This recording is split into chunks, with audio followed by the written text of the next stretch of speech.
वो भाई साहब याद दिला दिए हैं तो सोचे बता ही दो। MCLR लिखिए मार्जिनल कॉस्ट ऑफ, अभी वहीं चल रहा है मॉनेटरी पॉलिसी में ही एक पढ़ेंगे, उसके बाद हम शुरू करेंगे इन्फ्लेशन।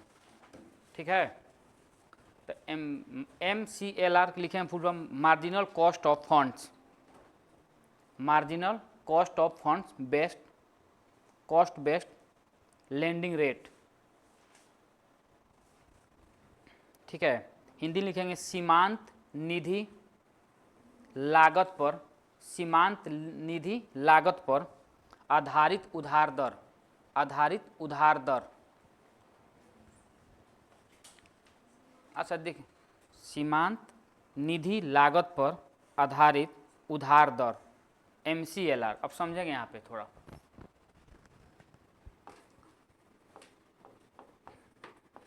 ये सबसे लेटेस्ट है अभी। ठीक है ना, इससे पहले हम लोग क्या क्या पढ़े हैं, पहले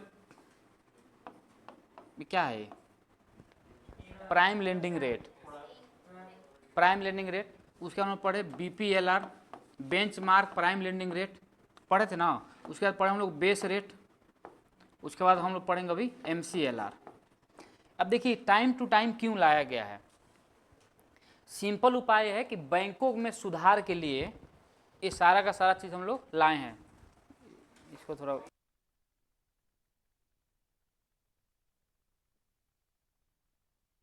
तो समझेंगे यहाँ पे।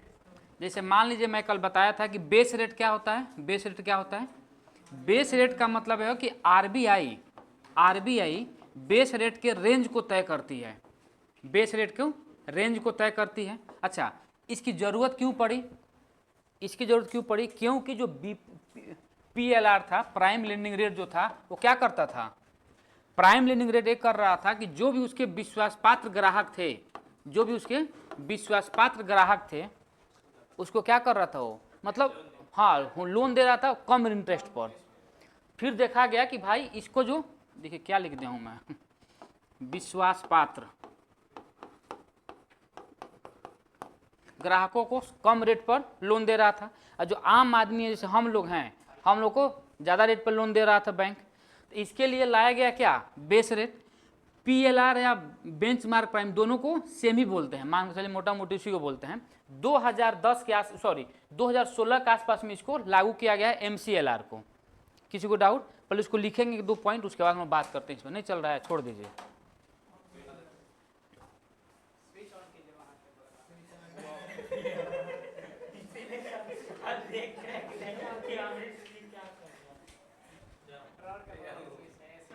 थोड़े से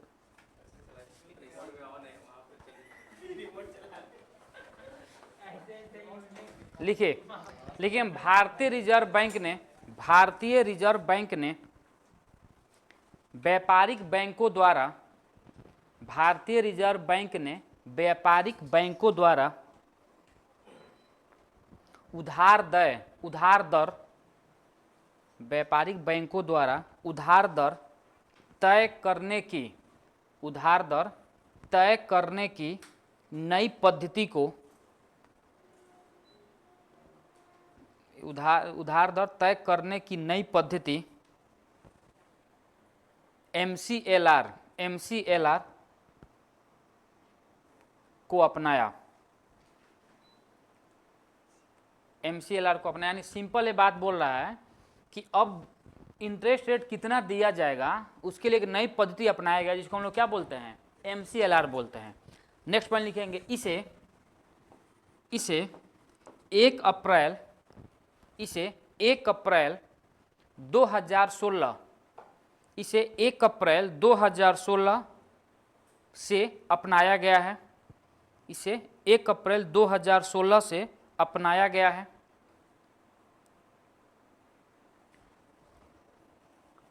ये है क्या, सिंपल फिर समझिए, मैं बता रहा हूँ। ये बेस रेट हो, PLR हो, BPLR हो, बेस रेट हो या MCLR हो, ये सारे के सारे एक प्रकार से क्या हैं, दर हैं।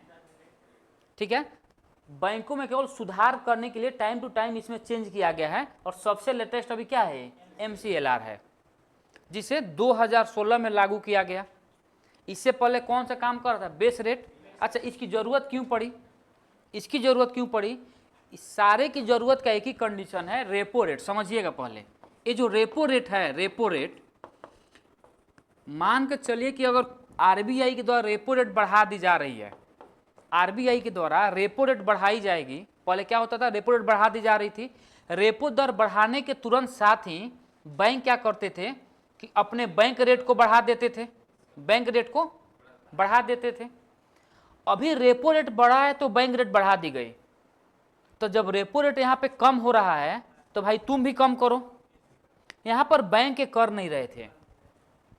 अब बैंकों के पास बहुत तरह एक्सक्यूज थे कि भाई मेरा इलेक्ट्रिसिटी बिल बढ़ गया, जो मेरे यहाँ कर्मचारी काम कर रहे हैं उनका पैसा बढ़ गया, रेंट बढ़ गया, बहुत सारे ऐसे बहाना बनाकर तो फिर दिक्कत हो रही थी यहाँ पे।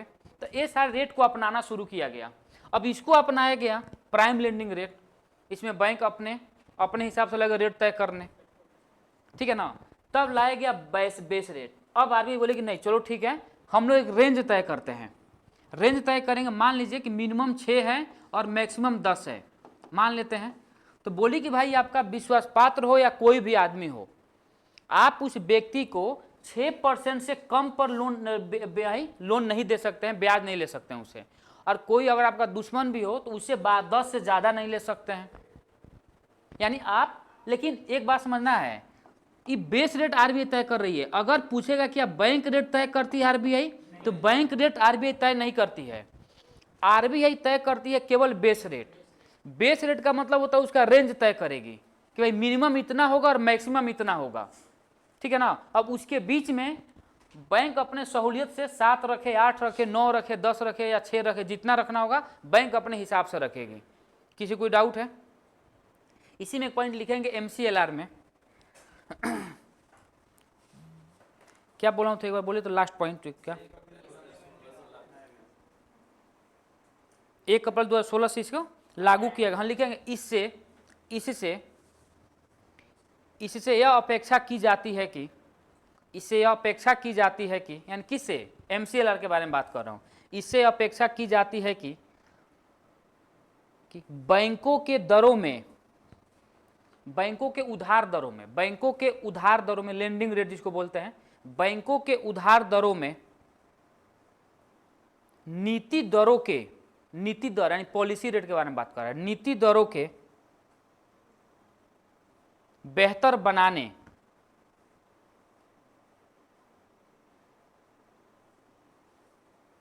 बेहतर बनाने के लिए, बेहतर बनाने के लिए बैंकों द्वारा, बेहतर बनाने के लिए बैंकों द्वारा अपनाई जा रही, बैंकों द्वारा अपनाई जा रही पद्धति में, अपनाई जा रही पद्धति में पारदर्शिता, ट्रांसपेरेंसी, पारदर्शिता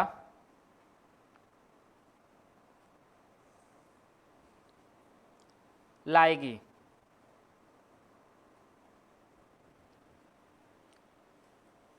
कोई दिक्कत? तो इसमें हम लोग 2-3 बात बस हाँ समझे।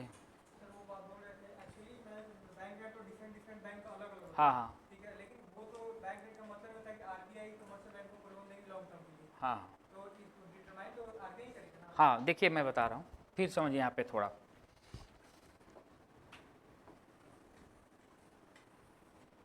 मैं सिंपल ये बोला हूँ, कल मैंने बोला था 2 चीज़। एक मैंने बात किया था रेपो रेट के बारे में, ठीक है ना। एक बात किया था मैंने रिवर्स रेपो रेट। तो अभी हम लोग इसको हटा रहे हैं, रिवर्स रेपो रेट को। मैं बात करूँ केवल रेपो रेट। मैं सिंपल ये बोल रहा हूँ कि अगर कोई बैंक आरबीआई से कम दिन के लिए यानी शॉर्ट टर्म लोन ले रही है आरबीआई से, तो उसको यहाँ पर बोला गया रेपो रेट। लेकिन अगर कोई बैंक लॉन्ग टर्म के लिए लोन ले रही है, उसको हम लोग बोलते हैं यहाँ पर बैंक रेट। लेकिन बैंक दर यहाँ पे सिंपल केवल लोन ले लेना बैंक दर नहीं कहला रहा है। इसके बदले में जो हम लोग उसके बदले कोलेटरल डैमेज रख रहे हैं, बिल्स ऑफ एक्सचेंज हम लोग कर रहे हैं, या अदर कोई कमर्शियल पेपर जो उसके पास रख रहे हैं, उसके बदले में जो बैंक दे रही है। यहाँ पर तो भाई ले रही है बैंक कि भाई मुझे कम दिन के लिए पैसे की आवश्यकता है, मेरा एनडीटीएल कुछ गड़बड़ हुआ है, आप पे कीजिए, सारा काम होगा, फिर मैं आपको लौटा दूंगी जल्द, 1 सप्ताह, 14 दिन, 7, 14, 21 या 28 दिन में, कोई दिक्कत। लेकिन अगर कोई बैंक लंबे दिन के लोन लेना चाहिए, वो बोले कि नहीं मैं 2 साल से पहले बैंक नहीं लौटा पाऊंगी, मैं इतना दिन से पहले लोन आपको नहीं दे पाऊंगी अपना आपका जो पैसा है, तो अब उसको रख दिया गया बैंक रेट। ये बैंक दर का मतलब हुआ कि आरबीआई से बैंकें उधार ली है लॉन्ग टर्म के लिए। मैं जो बैंक दर के बारे में जो मैं यहाँ पर बात कर रहा हूँ बेस रेट या बैंक दर, वो होता है ब्याज, यानी जो आप लोन हम लोग ले रहे हैं उसके बारे में मैं यहाँ पे बात कर रहा हूँ, दोनों में अंतर है। यहाँ पे मैं बात कर रहा हूँ कि जो बैंक आरबीआई से बैंकें कोई लोन ले रही है ज़्यादा दिन के लिए, और जहाँ पे मैं जो बात कर रहा हूँ वो बात कर जो हम लोग को लोन बैंकें प्रोवाइड करती है, पर्सनल लोन हो गया, होम लोन हो गया, जो भी लोन हम लोग लेते हैं उस पर जो बैंकें तय करती है उसके बारे में बात कर रहा हूँ। दो अलग अलग चीज़ें यहाँ पे, कोई डाउट समझने में यहाँ पे? अब हम लोग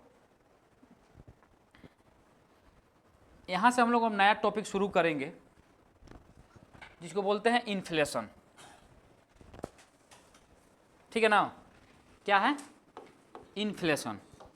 किसको पता है इन्फ्लेशन के बारे में? थोड़ा बहुत कुछ बताइए पहले, उसके बाद शुरू किया जाएगा।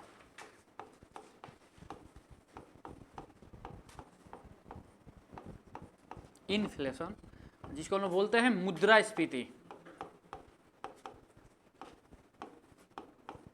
मुद्रास्फीति या इसी को हम लोग आम भाषा में बोलते हैं महंगाई।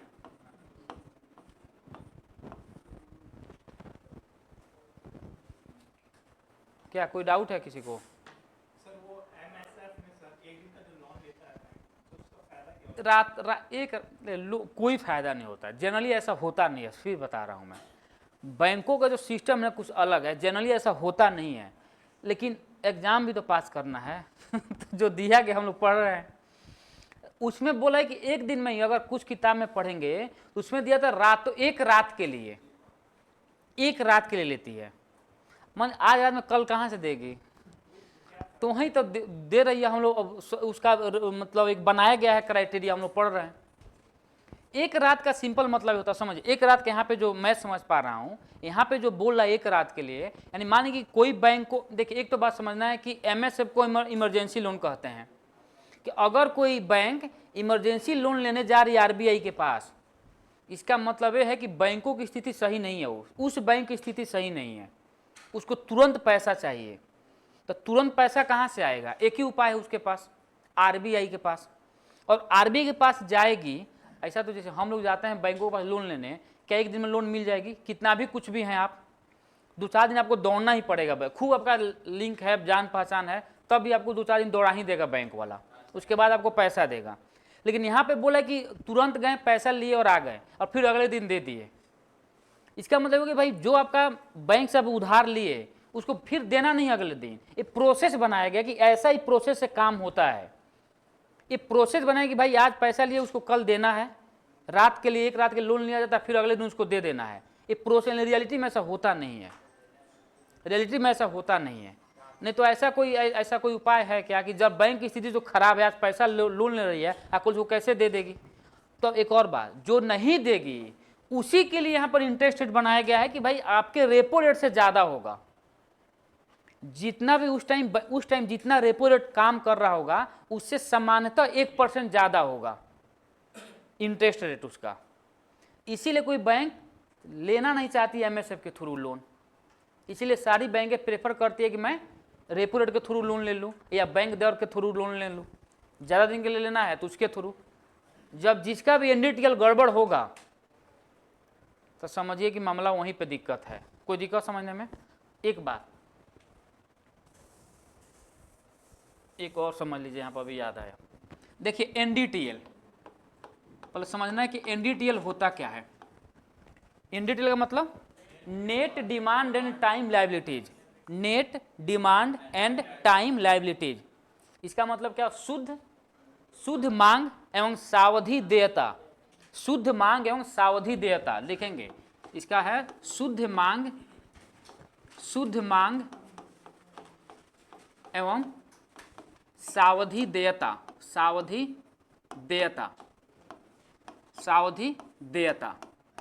अब समझेंगे यहाँ पे, अच्छे समझ लीजिएगा एक बार यहाँ पे ताकि कोई गड़बड़ ना हो।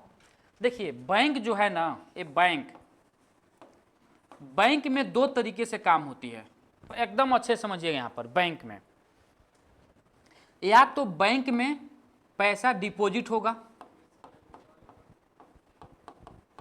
या तो पैसा बैंक में डिपॉजिट किया जाएगा, या पैसा हम लोग को लोन, बैंक हम लोग को लोन देगी यानी ऋण देगी।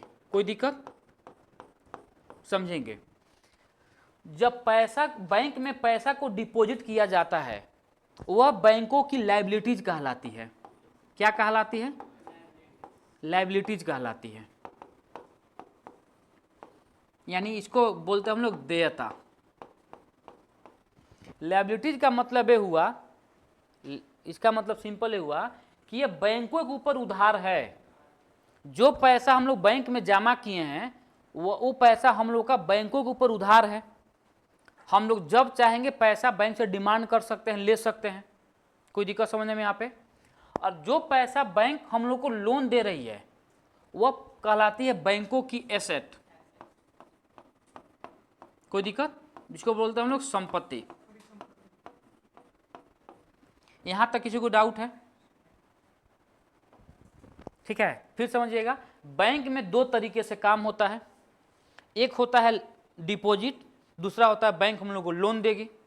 तो जब बैंक में डिपॉजिट किया जाता है तो उसको लोग बोलते हैं वह बैंकों के ऊपर लायबिलिटीज है, और जो बैंक हम लोग को लोन देती है वो बैंकों की संपत्ति कहलाती है। संपत्ति का मतलब कि आज या कल वो पैसा लेगी ही लेगी हम लोगों से।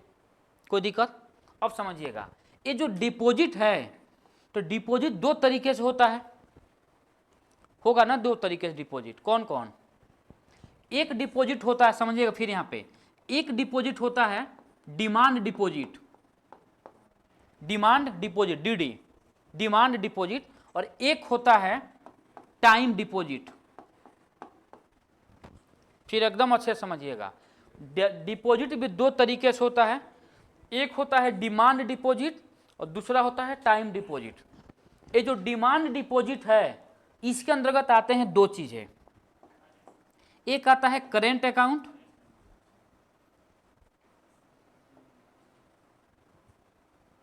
एक होता है करेंट अकाउंट, समझ रहे हैं ना, और दूसरा होता है सेविंग अकाउंट, सेविंग अकाउंट। ठीक है, तो जो यहाँ पर डिमांड डिपॉजिट का सिंपल मतलब है, डिमांड डिपॉजिट का सिंपल मतलब है कि मैं जब चाहूंगा अपना डिमांड पैसा बैंकों से अपना पैसों का डिमांड मैं कर सकता हूं। जैसे मानिए कि आज मैं अपना पैसा बैंक में डाला हूं 1 लाख रुपया, और मैं चाहूंगा तो 2 घंटे बाद जाकर पैसा वहां से निकाल सकता हूं। ठीक है, वो सेविंग अकाउंट के थ्रू हो सकता है या करेंट अकाउंट। अब यहाँ पर भी इसको बाइफर्केट करेंगे, थोड़ा समझेंगे। करेंट अकाउंट जनरली हम लोग बिजनेस पर्पज से खोलते हैं, जिसका पैसा का डेली मतलब रातों दिन सुबह शाम लेन देन है। अब सेविंग अकाउंट में हम लोग हैं सेविंग अकाउंट लायक, अब जमा कर दिए, चल रहा है 2-2 रुपया 10-10 रुपया चाय पर सटा दिए ले जाकर ऐसे। टाइम डिपॉजिट होता है दो प्रकार के, एक को हम लोग बोलते हैं टाइम डिपॉजिट भी दो प्रकार का होता है, एक को हम लोग बोलते हैं क्या बोलते हैं फिक्स डिपॉजिट, एफडी, एफडी होता है ना, फिक्स डिपॉजिट होता है, और दूसरा होता है रेकरिंग डिपॉजिट, आरडी। ये दोनों में अंतर क्या है समझेंगे। एफडी हो या आरडी हो, एक फिक्स टाइम पीरियड के लिए बैंकों में पैसा को जमा किया जाता है। जैसे मान लीजिए कि मैंने बैंकों में एफडी करवा दिया 5 साल का, तो लोग क्या करते हैं कि जनरली 5 साल से पहले पैसा अपना नहीं निकालेंगे। जनरली ऐसा नहीं होता है, अगर आप चाहेंगे तो बीच में भी निकाल सकते हैं, बैंक आपको रोकेगी नहीं, लेकिन जनरली ऐसा लोग नहीं करते हैं। आरडी का भी वही काम है कि भाई जब जितना दिन के लिए आप बैंकों में पैसा को जमा किए हैं उसके बाद ही पैसा आप वहां से निकाल पाएंगे। कोई दिक्कत यहाँ समझने में?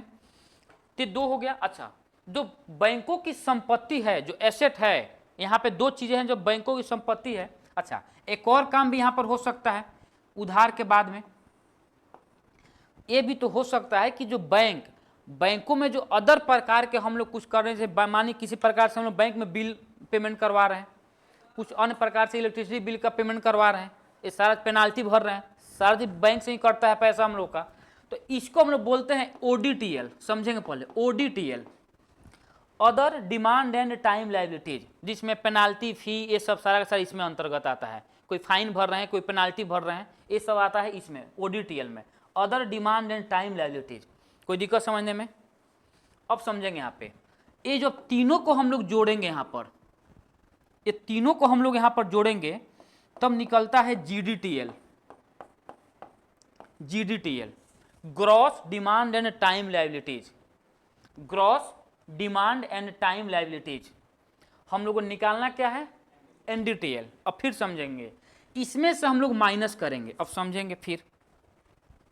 मान कर चलिए कि मेरा अकाउंट है SBI में, किसी अन्य व्यक्ति के अकाउंट है PNB में, मुझे उस व्यक्ति को पैसा देना है तो मैं तो अपना चेक काट कर दूंगा, SBI का चेक, वो ले जाकर PNB में अपना पैसा को भजाएगा, अपना ले लेगा। पैसा देना किसको था? SBI को। पैसा दे कौन रहा है? PNB दे रहा है। वो लोग जाकर बाद में अपना उधर अपना हिसाब किताब लोग अपना बैठ कर लेंगे। तो उसको जो हम लोग पैसा को पे कर रहे हैं अदर मानी उसको क्या बोलते, चेक के थ्रू जो हम लोग पैसा को पेमेंट करवा रहे हैं, तो जब उसको हम लोग यहाँ पर माइनस करेंगे, ठीक है ना, उसको जब माइनस करेंगे हम लोग तो जो बच कर आएगा उसी को हम लोग यहाँ पर बोलते हैं NDTL। फिर समझेंगे एक बार और, अगर यहाँ तक तो कोई कंफ्यूजन नहीं होगा। ये वाला मैं संपत्ति को यहाँ पर हटा दिया हूँ मैं, अब यहाँ पे पूरा बात चल रहा है इस पे, ठीक है ना, इसको मैं इसमें काउंट नहीं कर रहा हूँ मैं एसेट वाला को, इसमें कोई दिक्कत। फिर समझेंगे मैं क्या बोला हूँ कि जो बैंकों में दो प्रकार के काम होते हैं, जमा लोन, तो लोन वाला मैं छाड़ दिया, मैं जमा के बारे में पूरा बात कर रहा हूँ। बैंकों में जब पैसा को जमा किया जाता है वो बैंकों के ऊपर लायबिलिटीज रहती है। उधार मतलब मान एक प्रकार से समझ लीजिए, मान लीजिए कि मैं इनसे अगर 500 रुपया ले लिया हूँ तो मेरे ऊपर उधार है, उधार जो है उसी को लायबिलिटीज कहा जाता है। तो मुझे आज या कल तो इनको देना ही देना होगा, ठीक है ना। अब यहाँ पे बात कर रहा है कि जो लायबिलिटीज है, डिपॉजिट भी है, तो डिपॉजिट भी दो प्रकार के होते हैं। एक को हम बोलते हैं DD यानी डिमांड डिपॉजिट। डिमांड डिपॉजिट का सिंपल मतलब ये होता है कि भाई मेरा मन जब चाहेगा मैं अपने पैसा का डिमांड कर सकता हूँ। जैसे मान लीजिए मैं इनसे 500 रुपया लिया हूँ और हम लोग में कोई ऐसा क्राइटेरिया नहीं है, तो इनको जब भी पैसा घटेगा हमसे बोल सकते हैं भाई मेरा पैसा दो, तुम बोल सकते हैं ना। लेकिन अगर हम लोग कुछ पहले बात करके पैसा मिल गया, भाई चलो साल से पहले, 1 साल से पहले मैं पैसा नहीं दूंगा, तो 1 साल से पहले पैसा जनरली नहीं मांगेंगे। लेकिन इनका पैसा तो मांग भी सकते हैं, लेकिन जनरली ऐसा नहीं होगा कि 1 साल से पहले पैसा मांगे, तो उसको बोल दिया गया टाइम डिपॉजिट। अच्छा, दूसरा बात, अब बैंकों में कुछ और भी प्रकार की चीज़ें होती हैं ना, माने पेनाल्टी हम लोग भर रहे हैं, फाइन भर रहे हैं, बहुत सारे ऐसे चीज़ें होती है जो अलग अलग प्रकार के बैंकों में ट्रांसफर होता है पैसा, तो उसको हम लोग रखते हैं ODTL में, other demand and time liabilities, ठीक है ना। अब समझेंगे कहीं कहीं क्या करता है, फिर समझेंगे कहीं कहीं क्या करता है कि यहाँ पर जो मैं यहाँ पर बताया हूँ, कहीं अदर जगह देखेंगे तो ये जो अदर जगह है तो तीनों को जोड़कर ही सीधे या NDTL में NDTL कह देता है, ये भी सही है, समझेंगे। लेकिन थोड़ा और मैं अंदर लेकर जा रहा हूँ, तो मैं बता रहा हूँ कि जो तीनों को हम लोग जोड़कर साथ में लाएंगे तो इसको बोला जाता है GDTL, ग्रॉस टोटल। ये टोटल है, ठीक है ना। अब इस टोटल में से कुछ ना कुछ तो घटाएंगे, G से N कब आएगा? जब डिप्रिसिएशन माइनस करेंगे, ये तो सिंपल है। तो वहाँ बात कर रहा है कि भाई ऐसा भी तो हो सकता है कि कुछ ऐसे बैंक हैं कि जो पैसा देना था उस बैंक को, लेकिन बैंक दूसरा पैसा दे रहा है, क्योंकि जो उसका कस्टमर है वो अपना चेक काट कर दिया SBI का, लेकिन पैसा लेकर आदमी को कहाँ पर लिया है? PNB से लिया है या HDFC से लिया है, किसी अन्य बैंकों से लिया है, तो भाई उसको तो माइनस करेंगे ना, क्योंकि पेमेंट तो इसको करना था लेकिन कर रहा है कोई और उसमें, तो उसको यहाँ से माइनस करेंगे तो निकल जाएगा क्या? NDTL, net demand and time liability. Simple है। और इतना नहीं समझ में आ रहा है तो एक बात याद रखना है कि NDTL को पूरे जो कोई भी बैंकों की जो कुल जमा पूंजी है उसी को NDTL कहा जाता है, बस, इससे ज्यादा क्षमता नहीं है। सर SBI का जो चेक होगा वो कोई भी बैंक में भर जाएगा? हाँ, हो जाता है क्या? नहीं होता है क्या? ऐसा होता तो है। सर जो CP को माइनस करो, CP क्या है? चेक पेमेंट में बोला हूँ, हाँ, लेकिन उसके लिए टर्म कुछ और आता है, लेकिन मैं चेक पेमेंट से बोलेंगे ताकि चीज़ें जल्दी समझ में आ जाए। नहीं बचता है क्या पैसा? हो जाता है भाई, मेरा SBI में आपका PNB में चेक काट दूंगा, मिल जाएगा पैसा, टेंशन नहीं लेना है। नहीं करेगा तो पकड़ेगा। हाँ, अरे तो बिना अकाउंट कैसे होगा, कि अकाउंट तो होना चाहिए ना। अब इसमें भी ये सब थोड़ा बताना पड़ेगा अकाउंट के बारे में। और नहीं होगा तो बैंक पकड़ेगी, थाना भेजेगी, 2 दिन घूम कर आएंगे जेल से उधर।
कैसे बंद हो गया है?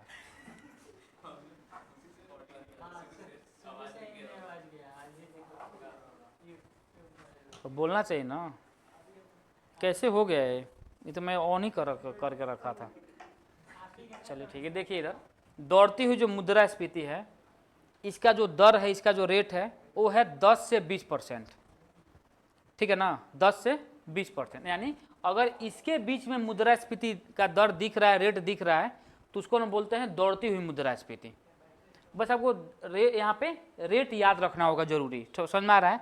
अच्छा, एक और बात समझिए, अगर यहाँ पे मुद्रास्फीति है तो सरकार यहाँ तक भी कंट्रोल कर सकती है, सरकार यहाँ तक कंट्रोल कर सकती है, ठीक है ना। लेकिन अगर इसके बाद अगर हाथ से निकल गया तो फिर सरकार के बस की बात नहीं है, या किसी के बस की बात नहीं है, वो कुछ करके ही रहेगी, मानेगी। ठीक है ना। तो लिखेंगे इसमें, जब अर्थव्यवस्था में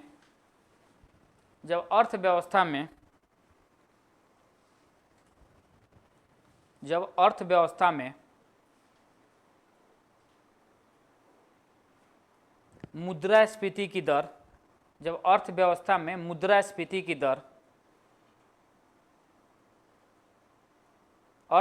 में मुद्रास्फीति की दर 10 से 20% के बीच होती है, 10 से 20% के बीच होती है,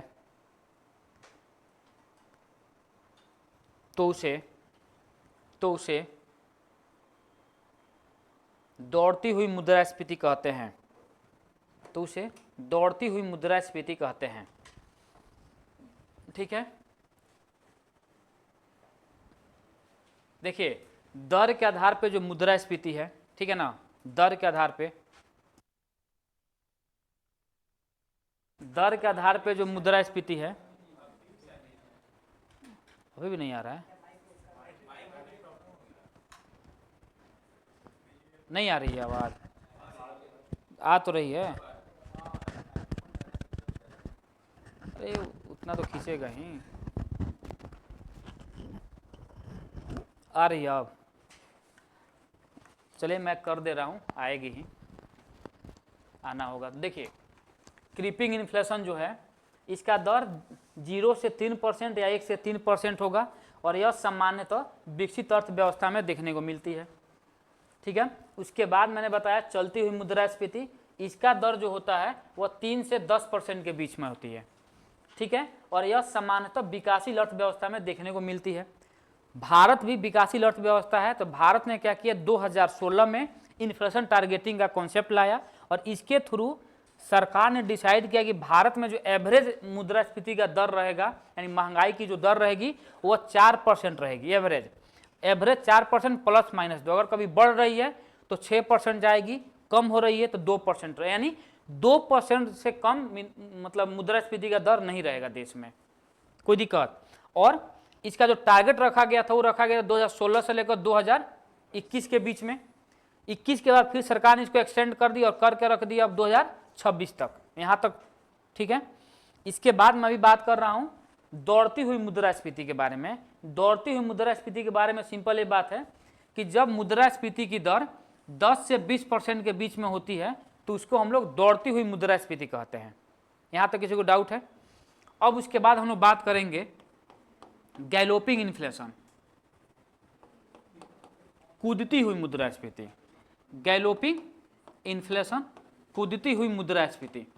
तो जो गैलोपिंग इन्फ्लेशन है, इसका जो दर होता है वो होगा 20 से 80%। अब देखिएगा कहीं कहीं क्या करता है कि 20 से 90% भी देगा, तो बात बराबर यहाँ 2 डिजिट में ही चलेगा ये भी। ठीक है ना, तो यहाँ पे 20 से 80 या 20 से 90% जब रहेगी मुद्रास्फीति की दर किसी भी अर्थव्यवस्था में, तो उसको हम बोलते हैं कूदती हुई मुद्रास्फीति। क्या बोलते हैं? कूदती हुई मुद्रास्फीति। ठीक है ना, तो यहाँ पे लिखेंगे एक लाइन कि जब अर्थव्यवस्था में मुद्रास्फीति की दर, जब अर्थव्यवस्था में मुद्रास्फीति की दर 20 से 80% के बीच होती है, 20 से 80% के बीच होती है, तो उसे, तबीयत ठीक है?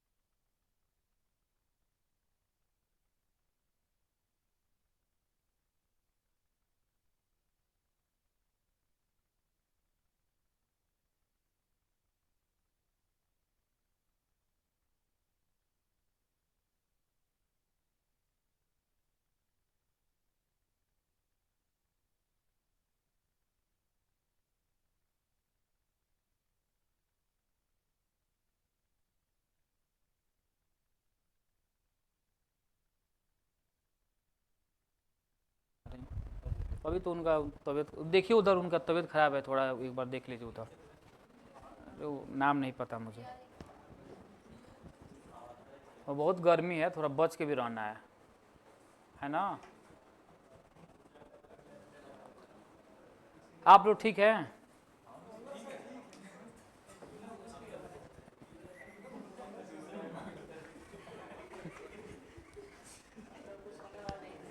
अरे तबीयत खराब किसी का भी हो सकता है। अभी कल ही मुझे भी लग रहा था कि एकदम बहुत दिक्कत हो गया था।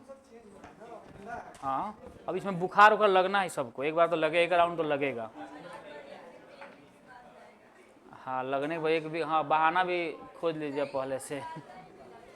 चलिए लिखिए, गैलोपिंग हो गया। तो गैलोपिंग इन्फ्लेशन जो है उसमें क्या है कि जब मुद्रास्फीति की दर जब 20 से 80% के बीच में होती है उसको हम लोग क्या बोलते हैं? Galloping inflation. आगे लिखेंगे हाइपर इन्फ्लेशन। हाइपर इन्फ्लेशन इसमें लिखेंगे, इसमें मुद्रास्फीति की दर की, इसमें मुद्रास्फीति की दर की कोई सीमा नहीं होती है। इसमें इनफाइनाइट नहीं, मतलब इसमें मुद्रास्फीति की दर की कोई सीमा नहीं होती है। ठीक है, इसमें अब क्या होता है हाइपर इन्फ्लेशन में?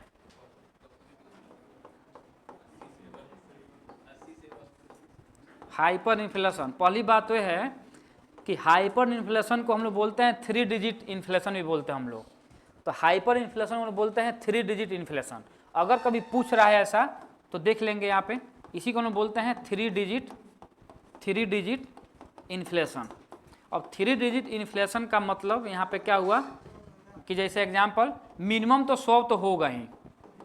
अब यहाँ पर 10,000, 1 लाख, 5 लाख, 10 लाख जितना भी हो सकता है। ठीक है ना। तो जब मुद्रास्फीति की दर 100 से क्रॉस कर रहा है तो उसको हम बोलते हैं हाइपर इन्फ्लेशन। और श्रीलंका भी, पाकिस्तान कुछ दिन पहले, ठीक है ना, यहाँ पे आटा ही मिल रहा है 500 रुपये में किलो। अब बहुत रीजन, एक रीजन है मतलब देखिए, ये आने के पीछे बहुत सारा कारण है। इसके आने के पीछे केवल मनी सप्लाई नहीं है। मनी सप्लाई तो भाई वहाँ उस देश की केंद्रीय बैंक तो कंट्रोल कर सकती है, आराम से कर सकती है। अच्छा, इसके पीछे क्या कारण हो सकता है आप लोग के हिसाब से हाइपर इन्फ्लेशन का कारण?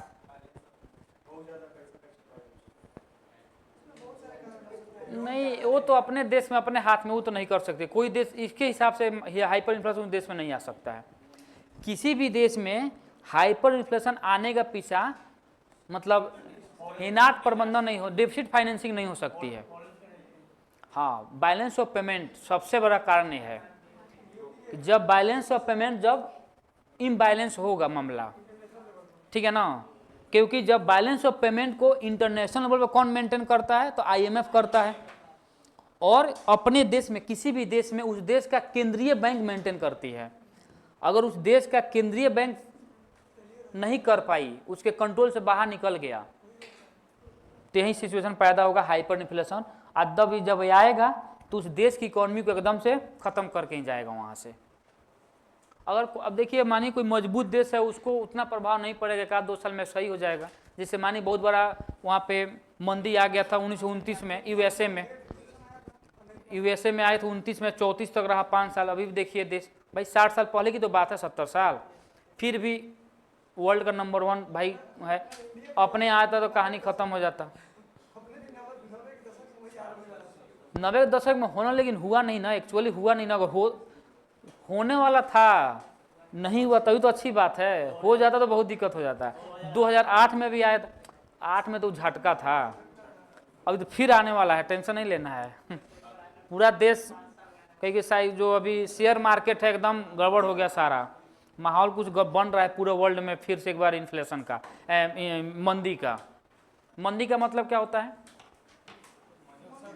मतलब है कि पैसा है ही नहीं, पैसा लोगों के पास है नहीं। जब पैसा नहीं है तो डिमांड आएगा नहीं, जब डिमांड आएगा नहीं तो कीमत बढ़ेगा नहीं, और जब कीमत बढ़ेगा नहीं तो प्रोडक्शन होगा नहीं, और जब प्रोडक्शन नहीं होगा तो क्लैश कर जाएगा उसका पूरा इकोनॉमी।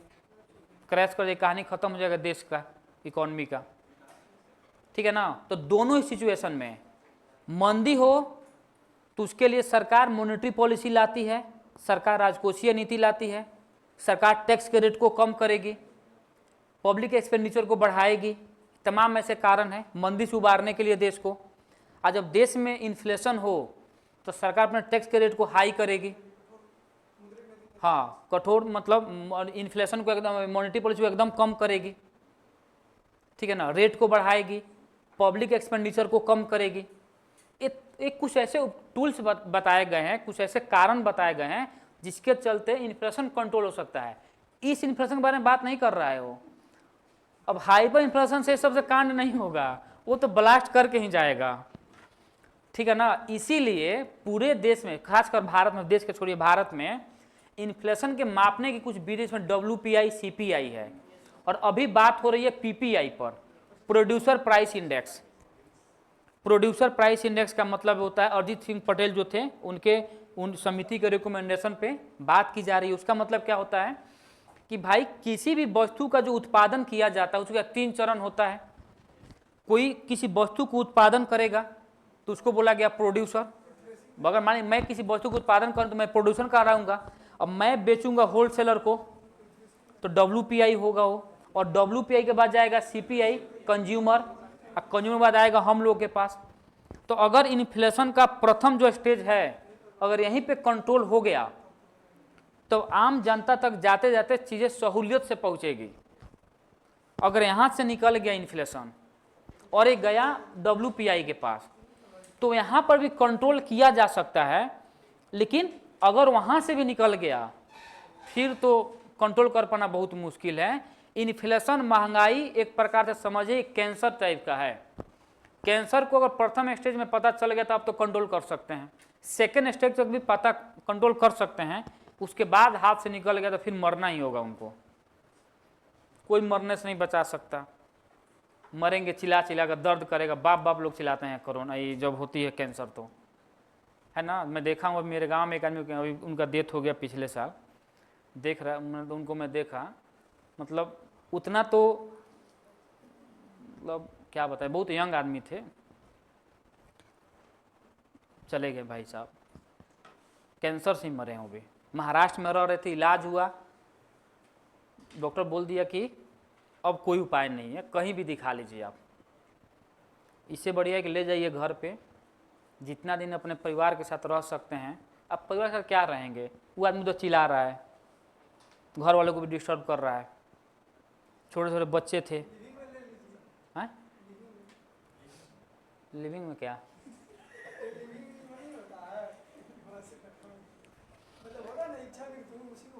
भारत में थोड़ा ना अलाउ है। अरे भाई, भारत में इच्छा मृत्यु समझ नहीं, इच्छा मृत्यु भारत में अलाउ हो तो क्या होगा, कम से कम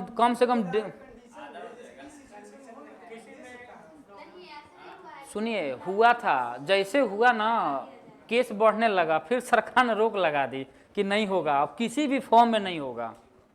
अगर ऐसा हो जाए ना तो मुझे लग रहा है कि हर दिन कम से कम 1000 लोग तो मरेंगे इच्छा मृत्यु से, गुस्सा कर मर, चलो खाना नहीं, अच्छा मेरे टाइप खाना नहीं, मर जाता हूँ मैं। मैं बोला था चावल दाल भुजिया, लौकी कौन खाएगा, लौकी नहीं खाऊंगा, चलो मरो। इसीलिए बंद है। भारत के लोगों को टैलेंट के बारे में सरकार जानती है ना। चलो मेरा फोन रिसीव नहीं करा, चलो मरो अब।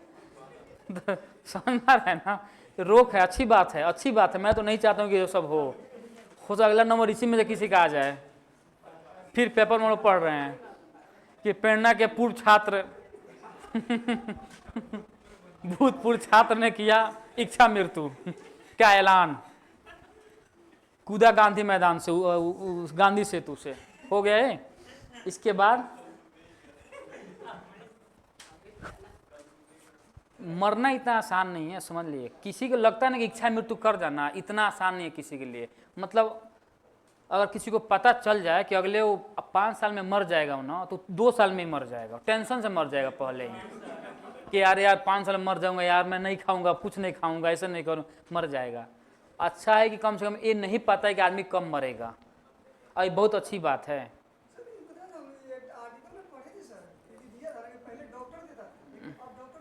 अरे भाई एकदम एकदम बंद है, नहीं है। अगर ऐसा हो, सुन लीजिए, अगर ऐसा हो ना, हाँ विकसित कंट्री में कुछ जगह है एकदम है, जैसे फ्रांस नहीं, अभी इधर कौन देश है जो अभी अप्लाई किया हुआ है, सिंगापुर क्या ना, स्विट्जरलैंड, स्विट्जरलैंड में है। भारत में किसी भी फॉर्म में नहीं इच्छा मृत्यु। मामला गया था, लेकिन मामला कहाँ से पेश होगा? अरे पहले तो जाएगा मामला यहाँ पे अपने यहाँ सांसद में, पहले वहीं से मरेगा कितना घोड़ा, उसके बाद तो पहुंचेगा उधर ना। तो भारत में मैं तो बोल रहा हूँ कि पैसिव रूप, देखिए अभी जो इच्छा मृत्यु है ना, वो जो क्राइटेरिया दिया है ना मरने का, आप जो बोल रहे हैं ना, उसमें कोई फिट ही नहीं बैठेगा। पहली बात तो ये है, भारत में वो इतने मतलब क्रिटिकल सिचुएशन में पैदा किए तो होगा ही नहीं। तो नहीं, मुझे नहीं लग रहा है इसका, भारत वैसे देश में नहीं हो सकता है बात, फिर भी हो सकता है अगर ऐसा हो तो, मगर मैं अपडेट नहीं हूँ, हो सकता है। तो पैसिव का मतलब होता है कि कोई नहीं मरेगा, सिंपल बातें है। जैसे अभी सरकार ने इसको भी किया था लीगलाइज, ना ना ना, सेम जेंडर जो मैरिज वाला था, अभी सरकार तुरंत रोक लगाई है, केस बढ़ने लगा। समझ हैं, खतरा की बात है विदेश में, तुरंत रोक लगी, नहीं ये सब नहीं, बंद करो ये सब, ये तो समाज को बर्बाद कर, बंद करो इसको, है ना। मालिक वाला आपका ही मूड चेंज हो गया। क्या होगा? चलिए आगे लिखेंगे, कारक के आधार पर मुद्रास्फीति के प्रकार। कारक के आधार पर मुद्रास्फीति के प्रकार।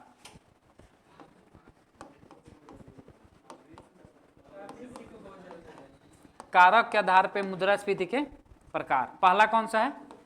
Demand pull inflation. Demand pull inflation, मांग जनित कारक लिखेंगे इसमें। डिमांड पुल इन्फ्लेशन में, डिमांड पुल इन्फ्लेशन लिखेंगे जब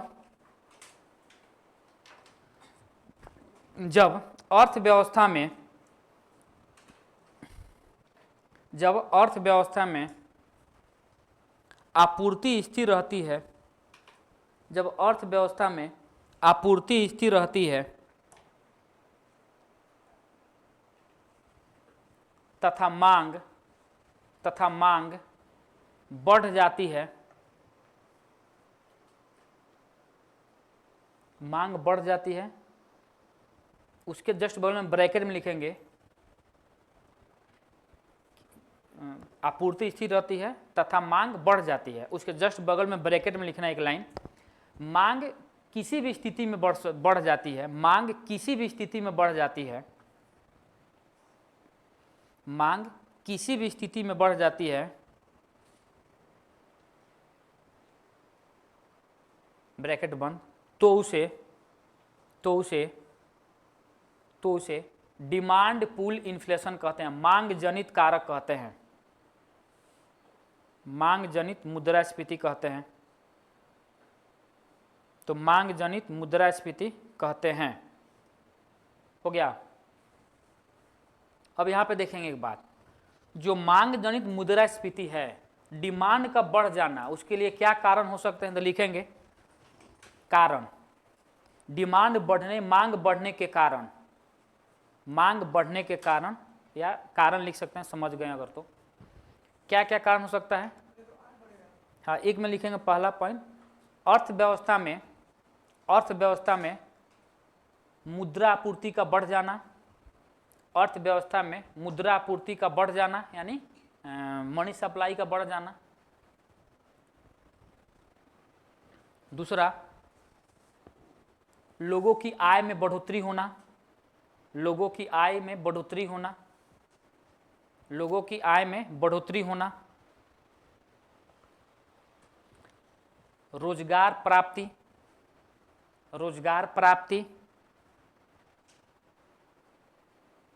है ना, निवेश में वृद्धि, निवेश इन्वेस्टमेंट, निवेश में वृद्धि,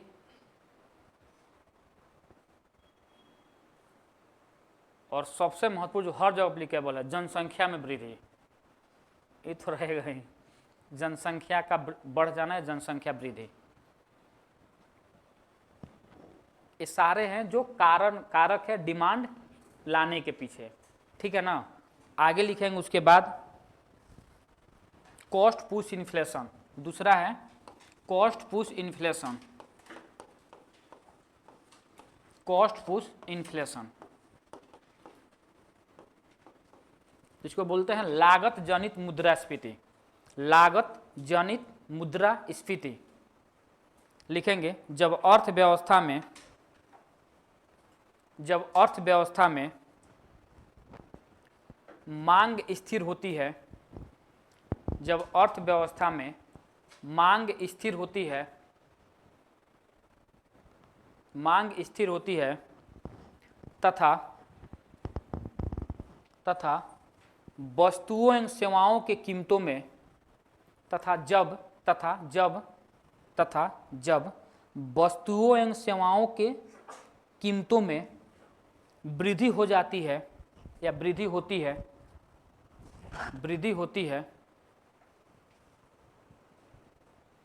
तो उसे लागत जनित मुद्रास्फीति कहते हैं, तो उसे लागत जनित मुद्रास्फीति कहते हैं, तो उसे लागत जनित मुद्रास्फीति कहते हैं, तो उसे लागत जनित मुद्रास्फीति कहते हैं। अब देखिए यहाँ पर भी कारण कुछ ना कुछ तो होगा ना कारण, तो लिखेंगे कीमत बढ़ने के कारण, कीमत बढ़ने के कारण, कीमत बढ़ने के कारण,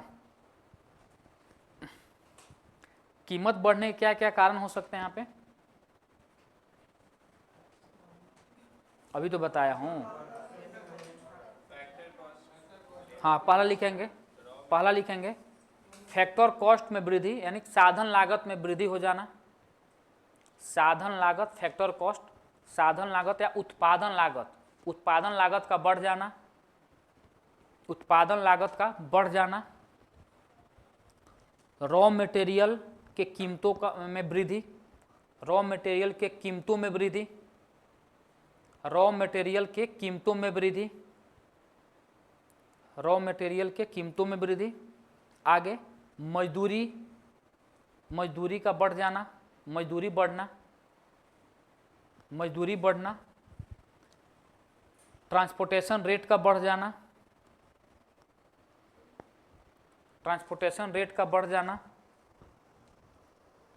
अब यहाँ पे और थोड़ा इसको और अंदर लेकर चला जाए तो बात करें ट्रांसपोर्टेशन रेट कब बढ़ेगा, जब हड़ताल होगा, ये सारा चीज़ होगा, लेकिन मैं उसी में लिखवा दे रहा हूँ अगले पॉइंट में। क्या लिखवाया हूँ, ट्रांसपोर्टेशन रेट बढ़ जाना लिखे हैं। अच्छा, उसके बाद यहाँ पर ऐसे हम लोग और क्या लिख लेंगे इसमें, नेचुरल वो प्राकृतिक आपदा, हाँ नेचुरल डिजास्टर या नेचुरल क्लाइमेटी लिख सकते हैं, प्राकृतिक आपदा, ठीक है।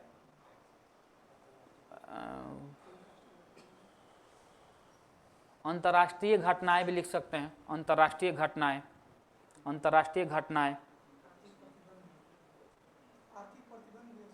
हाँ वो भी है, बहुत है।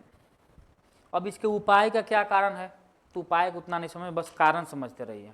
उपाय जो होगा इसका उल्टा हो जाएगा, उपाय हो जाएगा यही ना है। चलिए उसके बाद हम लोग आगे देखते हैं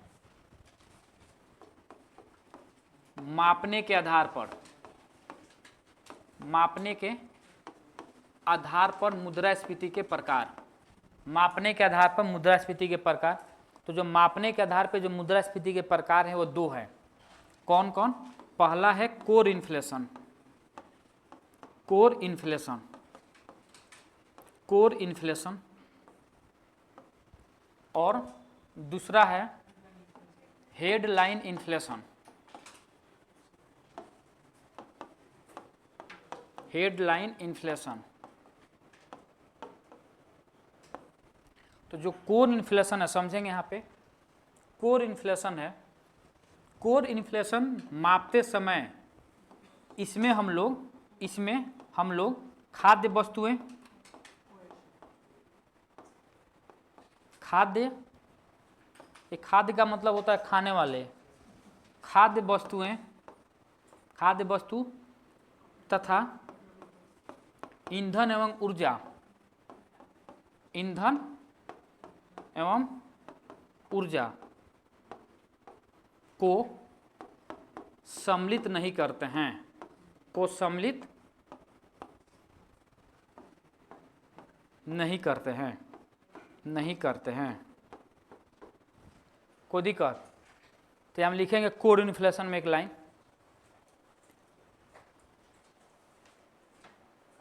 कोड सॉरी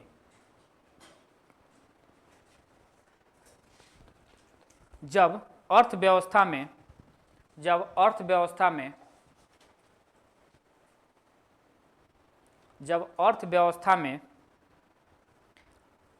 खाद्य वस्तुएं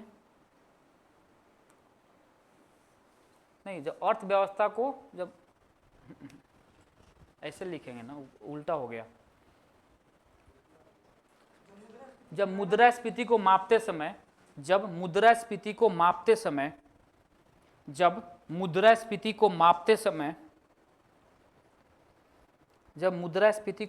समय उसमें खाद्य वस्तुएं तथा ईंधन एवं ऊर्जा को सम्मिलित नहीं किया जाता है,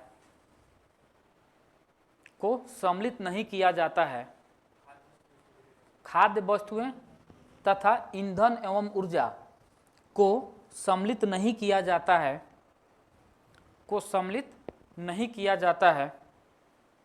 तो उसे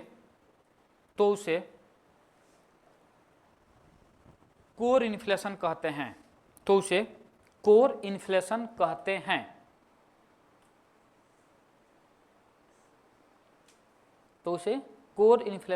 हैं। यहां पर नीचे कारण लिखकर डैश मारेंगे। कारण का मतलब यहां पे मैं क्या कारण लिखवा रहा हूं कि खाद्य वस्तुओं को क्यों नहीं सम्मिलित किया जाता है, इस कारण के बारे में बात कर रहा हूं मैं। लिखेंगे खाद्य वस्तुएं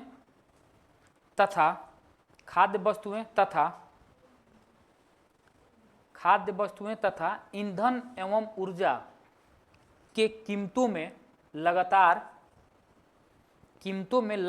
परिवर्तन होते रहता है,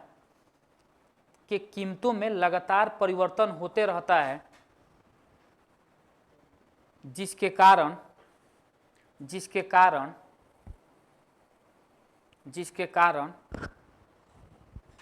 किसी देश के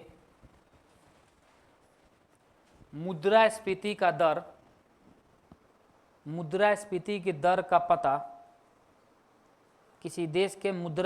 के दर का पता ठीक से नहीं लगाया जा सकता, इसलिए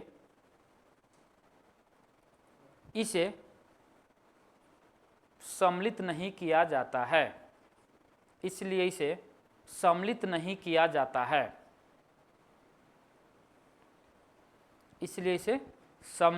किया जाता है,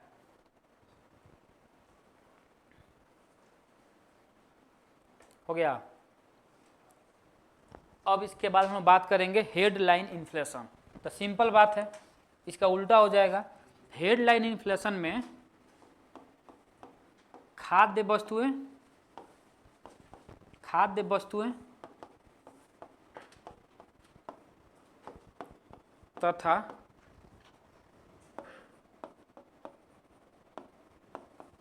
ईंधन एवं ऊर्जा सहित सभी वस्तुओं को शामिल किया जाता है, सभी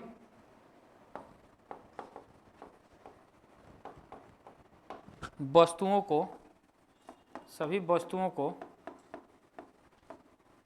शामिल किया जाता है, सभी वस्तुओं को शामिल किया जाता है। तो लिखेंगे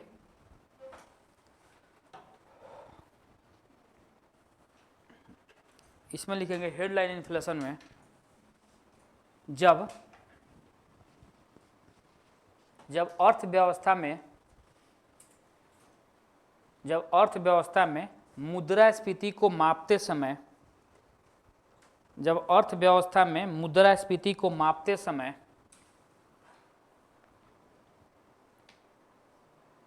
खाद्य वस्तुएं तथा ईंधन एवं ऊर्जा, खाद्य वस्तुएं तथा ईंधन एवं ऊर्जा सहित सभी वस्तुओं को शामिल किया जाता है, सभी वस्तुओं को शामिल किया जाता है, इंक्लूड शामिल किया जाता है,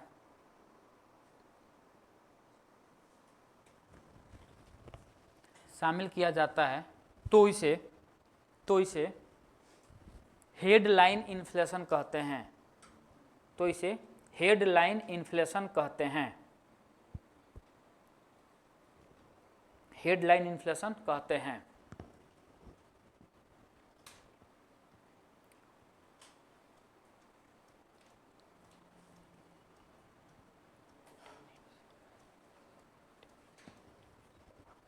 ठीक है, एक है स्टैगफ्लेशन, तो ये तो हो गया। अब हेडिंग डालेंगे स्टैगफ्लेशन। स्टैगफ्लेशन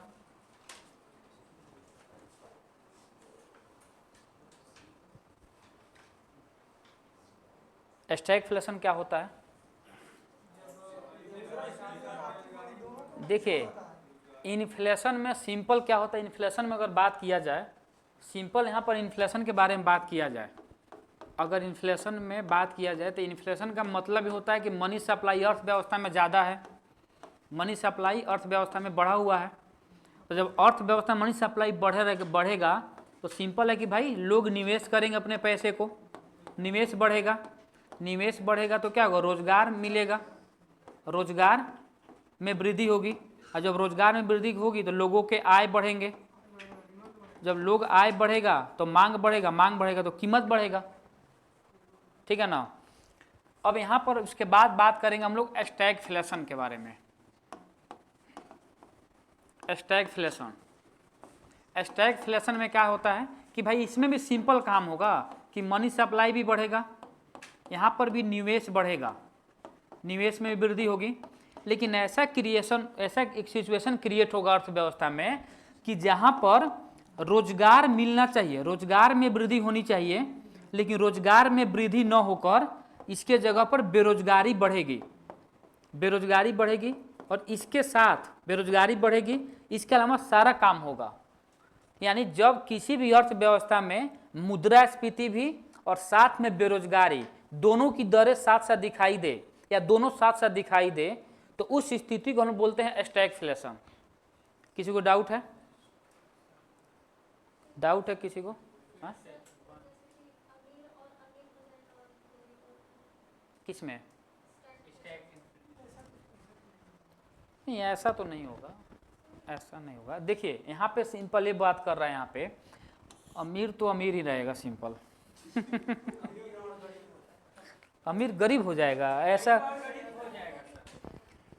हाँ, ये तो गैप होता जा रहा तो होगा ही होगा, इसमें ये बात यहाँ पे बोला जा रहा है। देखिए इकोनॉमिक्स से अगर हट कर थोड़ा बात किया जाए तो आपको ख्याल लग रहा है कि मान के चलिए कि अभी उस पिछले वाला एग्जाम्पल मैंने दिया था बायजूज वाला, वो बर्बाद हो गया, कंपनी उसकी दिवालिया हो गई, इसके बाद थोड़े कल से ठेला पर आम बेचेगा, चाहे वो मतलब धनिया तेजपात ये सब बेचेगा, ऐसा तो नहीं करेगा ना। उसके इतनी संपत्ति है कि वो अपना एंजॉय आराम से उसका एक आध पीढ़ी खाएगा बैठकर।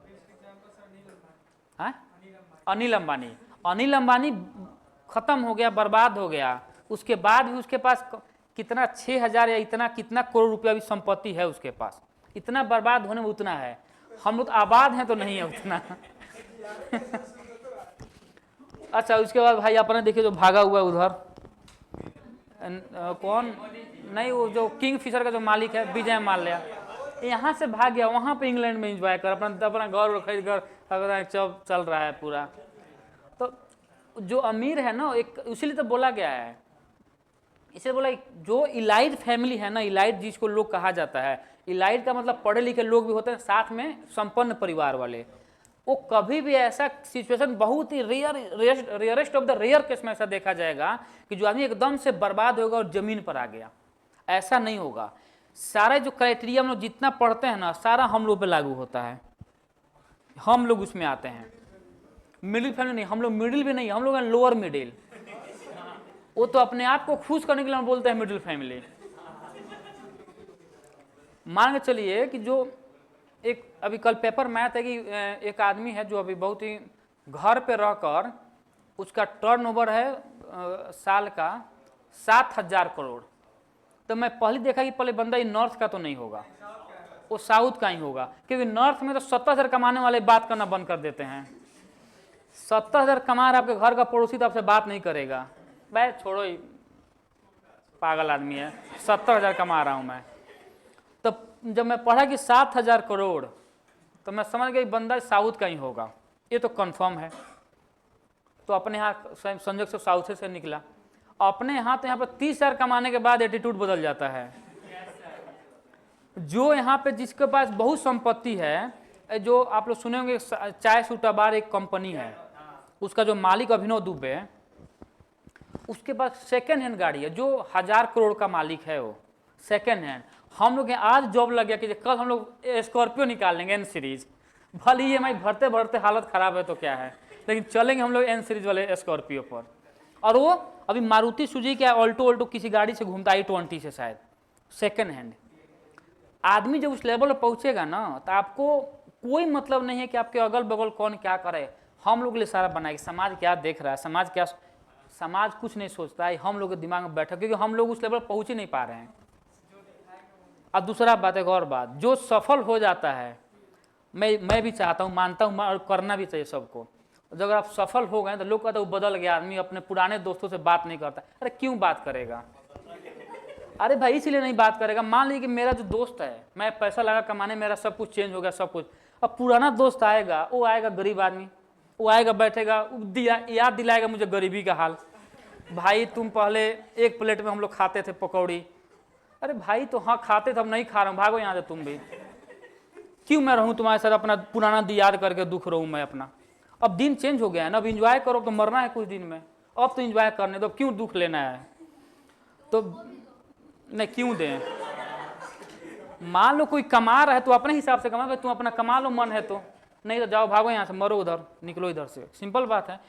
तो जो भी लोग कमा रहे हैं ना, जो सफल हो गए, देखिए उसके पुराने दोस्त बहुत कम मिलेंगे। पुराने दोस्त वहीं उसके साथ होंगे जो उस लेवल के हैं, वो भी मिलाइएगा कोई भी आदमी। इसलिए पुराने दोस्त इसलिए नहीं रखता है कि मजा नहीं आएगा, उसके साथ मजा उसी के साथ आएगा, पुराने दोस्तों का। लेकिन देखो तो पूरा पुराना दिन याद कराएगा, भाई तुम एक जींस में 8 दिन पहन कर जाते थे। अरे भाई याद दिलाता है ना, मुझे पता है।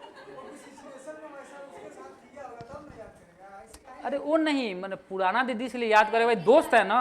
अब दोस्त में क्या होता है, दोस्त में सारा बात हम लोग शेयर करेंगे दूसरे, सारा बात जानता है एक दूसरे का, हम लोग क्या क्या कांड किए हैं, सारा कांड करके बैठे हम लोग, वो भी जानता है। तो भाई तो सारा बात याद दिलाएंगे, भाई तुम तो भागो यहाँ से, तुम तो जाओ उधर अपना रो गाओ। लिखे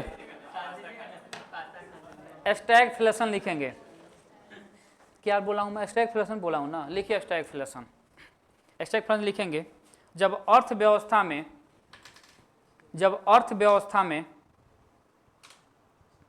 मुद्रास्फीति, जब अर्थव्यवस्था में मुद्रास्फीति यानी इन्फ्लेशन, जब अर्थव्यवस्था में मुद्रास्फीति तथा बेरोजगारी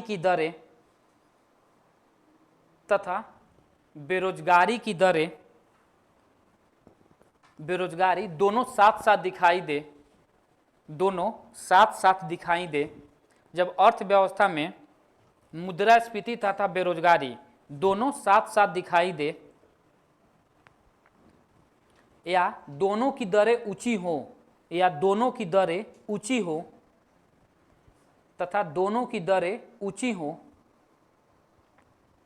तो उसे स्टैगफ्लेशन कहते हैं। तो उसे स्टैगफ्लेशन कहते हैं। कोई दिक्कत? तो यहाँ तक हम लोग देखें, इसके बाद जो बाकी हम लोग उसको कल देखेंगे स्टैगफ्लेशन से आगे। है एकदम होगा नहीं। देखिए बैलेंस ऑफ पेमेंट यहाँ पे कुछ अलग है, यहाँ पे जो स्टैगफ्लेशन के बारे में बात की जा रही है कि चीज़ें अलग है, समझिएगा। यहाँ पे बात करें किसी एक देश की अर्थव्यवस्था के बारे में, बीओपी कुछ अलग चीज़ है। वहाँ पे बीओपी का मतलब है कि भाई आपका अदर देशों के साथ किस प्रकार का संबंध है, क्या आपका व्यापार चल कर रहा है कि नहीं, आप कितना चीज़ों का इंपोर्ट कर रहे हैं, आप कितने चीज़ों का एक्सपोर्ट कर रहे हैं। पूरा मामला बीओपी का मतलब ये होता है आपका इंपोर्ट एक्सपोर्ट कितना हो रहा है। उसके बाद कुछ और भी चीज़ें हैं जो फॉरेन रिजर्व का आप किस तरह रख रहे हैं, आप उसके पैसों को किस प्रकार के उपयोग कर रहे हैं, अगर आप अदर देशों से उधार ले रहे हैं तो उसका उपयोग कैसे कर रहे हैं, ये सारा क्राइटेरिया अलग है। लेकिन स्टैगफ्लेशन में बीओपी का उतना रोल नहीं है। अब भाई थोड़ा बहुत तो रहेगा ही रहेगा हर जगह। तो एकदम दिखाएगा, उसलिए तो दोनों साथ साथ है। बेरोजगारी बढ़ने का मतलब ही क्या हो कि लोगों के पास आय नहीं है। जब लोगों के पास आय नहीं आएगा तो इनइक्वालिटी तो दिखाएगा ना अर्थव्यवस्था में, दोनों तो दिखाएगा, एकदम दिखाएगा। लेकिन एक बात ध्यान देना है, इसका मतलब ये नहीं हुआ कि स्टैगफ्लेशन में देश का जीडीपी ग्रोथ नहीं करेगी, एकदम करेगी। जीडीपी देश का ग्रोथ करेगी, सब कुछ। बस एक ही सिचुएशन पैदा होगा कि लोगों को रोजगार नहीं मिलेगा, रोजगार का क्रिएशन नहीं होगा।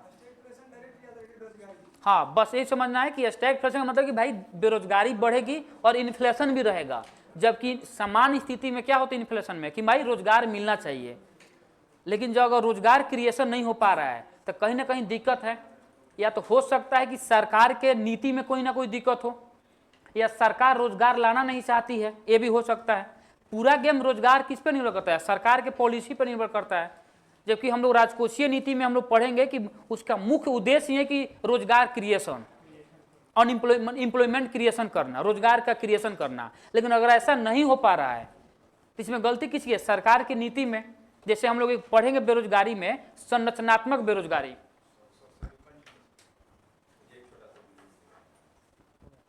अच्छा देखिए, जैसे क्या मैं बोला था इन्फ्लेशन में कि जो रोजगार क्रिएशन, अगर रोजगार क्रिएशन नहीं हो पा रहा है, इसका मतलब राजकोषीय नीति का मुख्य उद्देश्य है रोजगार का क्रिएशन करना। अगर रोजगार का क्रिएशन नहीं हो पा रहा है तो इसमें सरकार की कहीं ना कहीं गलती है, नीति में दिक्कत है। अगर हम लोग संरचनात्मक बेरोजगारी के बारे में बात करेंगे तो संरचनात्मक बेरोजगारी क्या कहती है कि भाई मार्केट में, अर्थव्यवस्था में रोजगार उपलब्ध है, लेकिन सरकार की गलत नीति, या ये भी हो सकता है कि जो हम लोग के पास रोजगार के लिए रिक्वायरमेंट है, क्वालिफिकेशन चाहिए, हम लोग उसको नहीं दे पा रहे हैं। जब हम लोग नहीं दे पाएंगे तो क्या रोजगार मिलेगा। जैसे एग्जांपल मान लीजिए कि कोई कंप्यूटर साइंस में बीटेक किया है और उसको प्रोग्रामिंग के बारे में पता ही नहीं है, तो क्या करेगा वो, उसको कंप्यूटर चलाना ही नहीं आ रहा, वो सोच रहा है कि मैं ऐसा जाकर बैठ के बैठ जाऊँ किसी कंपनी में, क्या कोई बैठाएगा आपको, नहीं बैठाएगा। लेकिन रोजगार तो उपलब्ध है ना अर्थव्यवस्था में, अर्थव्यवस्था में रोजगार तो है, लेकिन जो क्वालिफिकेशन चाहिए हम लोग पे नहीं कर, उसको दे नहीं पा रहे हैं। तो इसके द्वारा जो अर्थव्यवस्था में बेरोजगारी उत्पन्न होगी उसको हम बोलते हैं संरचनात्मक बेरोजगारी। तो बहुत सारी चीज एक दूसरे से रिलेटेड है, हम लोग एक एक करके नहीं पढ़ेंगे। हिस्ट्री नहीं है कि बस बाबर चल रहा है वहीं बाबर अकबर चलेगा, यहाँ पे कि अकबर चल रहा है तो इसमें हुमायूं भी आ जाएगा, तो शेर शख्सिर उसमें कूद के आ जाएगा बीच में, और भाई मैं भी चलूंगा साथ साथ, हम है ना। चलिए जी।